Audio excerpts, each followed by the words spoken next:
আমার বন্ধুগণ, সোনার সম্মানিত ভাইরা, কাবা ঘর, যেই কাবা ঘর এখন আমরা গিয়ে তোয়াফ করি, এই কাবা ঘর আল্লাহর পয়গম্বর হযরত ইব্রাহিম আলাইহিস সালাম নির্মাণ করেছিলেন। জোরে বলেন সুবহানাল্লাহ। কে বানাইছে? হযরত ইব্রাহিম আলাইহিস সালাম বানিয়েছিলেন। এমন করে কাবা ঘর বানানো শুরু করলেন। নিচের গাঁথনির কাজ আল্লাহর হুকুমেই বানানো শুরু করে দিলেন। নিচের পাথর দিয়ে গাঁথনি করেন। ইসমাইল আলাইহিস সালাম পাথর বয়ে এনে দেয়। বাবা ইব্রাহিম দেওয়ালের মধ্যে পাথরটা ধরার সাথে সাথে আল্লাহ পাকের কুদরতে পাথরটা দেওয়ালের মধ্যে লেগে যায়। পাথরটা দেওয়ালের মধ্যে লেগে যায়। এমন করে নিচের গাঁথনির কাজ কমপ্লিট। উপরে গাঁথনি করা লাগে। অমন কোনো মেশিনারি বস্তু নাই, অমন কোনো যন্ত্র নাই যার দ্বারা উঠে উপরের গাঁথনির কাজ করবে। আল্লাহ পাকের দরবারে ফরিয়াদ করলেন, আল্লাহ আপনার হুকুমে কাবা ঘর নির্মাণ শুরু করে দিলাম।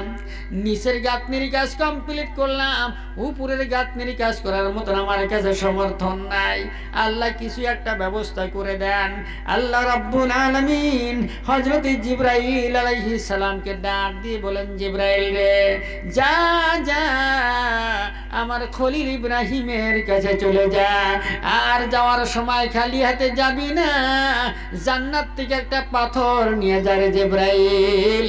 এই পাথরটা আমার নবী ইব্রাহিমে খলিলের পায়ের নিচে দিয়ে দিবি। আমার ইব্রাহিম খলিলকে বলবি, এই জান্নাতের পাথরকে ইব্রাহিম আলাইহিস সালাম যেইভাবে হুকুম করবে, আমার জান্নাতের পাথর ইব্রাহিমের কথা মতো জান্নাতের পাথর চলবে। যেরকম সুবহানাল্লাহ। পাথর পর্যন্ত আল্লাহর হুকুম মানে, পাথর পর্যন্ত নবীর সঙ্গে মোহাব্বত করে, পাথর পর্যন্ত আমার রাসূলদেরকে মোহাব্বত করেছেন, ভালোবাসা করেছেন। ও বন্ধুগণ, সম্মানিত হাজিরিন, ভালো করে কথাগুলি খেয়াল করে শুনবেন। হযরত জিবরাইল আলাইহিস সালাম জান্নাতের থেকে পাথরটা নিয়ে যখন চলে আসলেন, ইব্রাহিম আলাইহিস সালামকে বললেন, নবী ইব্রাহিম, এই যে পাথর আল্লাহ জান্নাত থেকে পাঠিয়ে দিয়েছেন, এই পাথরকে আপনি যা হুকুম করবেন, জান্নাতের পাথর আপনার হুকুম মতো চলবে।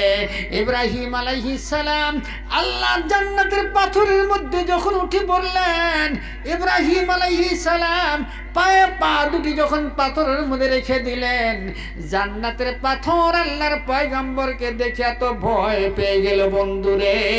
আল্লাহর পয়গম্বরের ভয়ে পাথরটা এত নরম হয়ে গেল। ইব্রাহিম আলাইহিস সালাতু ওয়াস সালাম পাথরের মধ্যে দাঁড়ানোর সাথে সাথে ইব্রাহিম আলাইহিস সালামের পাও দুটি পাথরের মধ্যে গেড়ে গেল। জোরে কোন সুবহানাল্লাহ। পাথর নরম হয়ে গেছে, পয়গম্বরের ভয়ে নরম হয়ে গেছে। ইব্রাহিম আলাইহিস সালামের পাও দুটি পাথরের মধ্যে গেড়ে গেল। আজও পর্যন্ত যারা মক্কায় যান, যারা মদিনাতুল মুনাওয়ারার মধ্যে চলে যাবেন, যারা হজ করতে যাবেন, গিয়ে লক্ষ্য করে দেখবেন কাবা ঘরের এক কর্নারের মধ্যে ইব্রাহিম আলাইহিস সালাম যেই পাথরের মধ্যে দাঁড়ায় ছিলেন, কাবা ঘর বানানোর জন্য পাথরটার উপরে দাঁড়ায় গেলেন।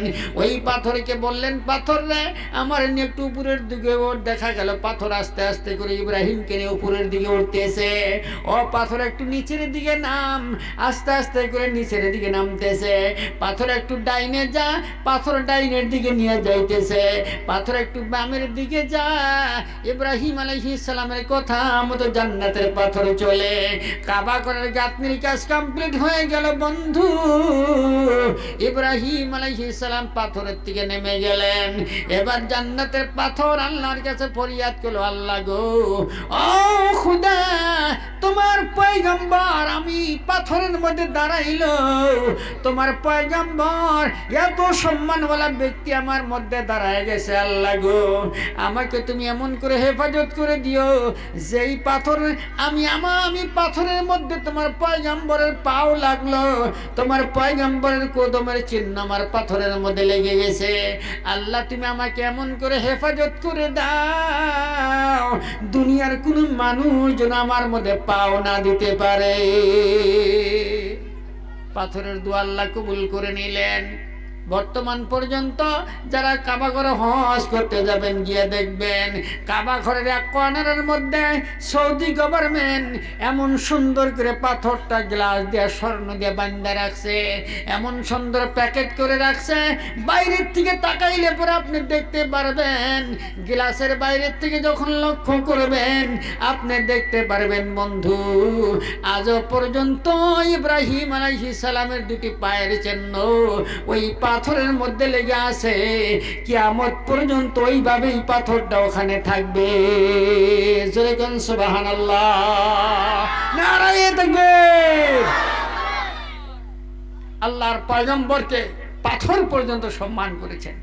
কাবা ঘরের গাঁথনির কাজ কমপ্লিট হয়ে গেল, কিছু বালু পাথর বেঁচে গেছে। ইব্রাহিম আলাইহিস সালাম আল্লাহর কাছে বলেন, আল্লাহ এই যে বালু পাথরগুলি বেঁচে গেল, এই বালু পাথরগুলা দিয়ে আমি কি করব? ইব্রাহিম আলাইহিস সালামকে আল্লাহ পাক বললেন, নবী ইব্রাহিম এই বালু পাথর আপনার হাতের মধ্যে নেন, একটা উঁচা জায়গার মধ্যে দাঁড়ায় যান, সামনের দিকে নিক্ষেপ করে দেন।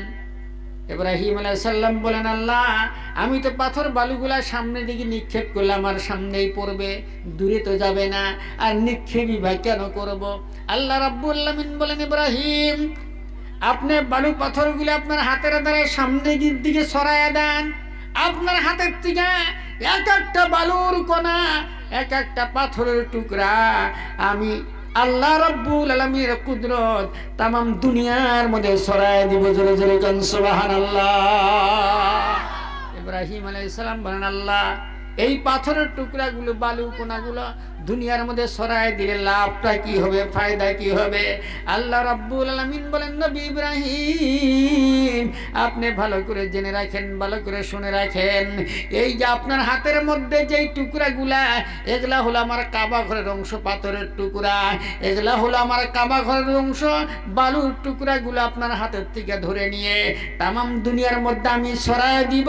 ও ইব্রাহিম এই যে বালুর কোনাগুলি, পাথরের টুকরাগুলি সারা দুনিয়ার মধ্যে যেই যেই জায়গার মধ্যে পড়ে যাবে, এক একটা টুকরা যেই জায়গার মধ্যে পড়ে যাবে, নবী ইব্রাহিম গো কিয়ামত কায়েম হওয়ার আগ পর্যন্ত ওই জায়গার মধ্যে আমার একটা ঘর মসজিদ নির্মাণ হবে। জোরে কোন সুবহানাল্লাহ। আমার বাদান আমার বন্ধুগণ, আল্লাহ পাক অর্থ সম্পত্তি দিয়েছেন মন বোঝার জন্য, দিয়া ধন বোঝে মন কেড়ে নিতে কতক্ষণ, কথা বলেন ঠিক না বেঠিক? আল্লাহ আপনাকে সম্পত্তি দিয়েছেন, আল্লাহ আপনার দিকে তাকায় আছেন, আপনার সম্পত্তি কেমন করে খরচ করেন। আপনি আল্লাহ রাস্তায় খরচ করতেছেন না বেঈমানি রাস্তার মধ্যে খরচ করতেছেন? আপনি যদি আল্লাহ রাস্তায় খরচ করেন, আল্লাহ পাক কোরআনে কারীমের মধ্যে বলেন, মান জাআ বিল হাসানাতি ফালাহু আশরু আমসালিহা। আল্লাহ রাস্তায় যারা 1 টাকা পর্যন্ত খরচ করে, আল্লাহ রাস্তায় যারা একটা নেকির কাজ করে, আল্লাহ রাব্বুল আলামিন 1 টাকা খরচ করার বিনিময় 10 টাকার বরকত ওই ব্যক্তিকে আল্লাহ দান করে দেয়। জোরে কোন সুবহানাল্লাহ।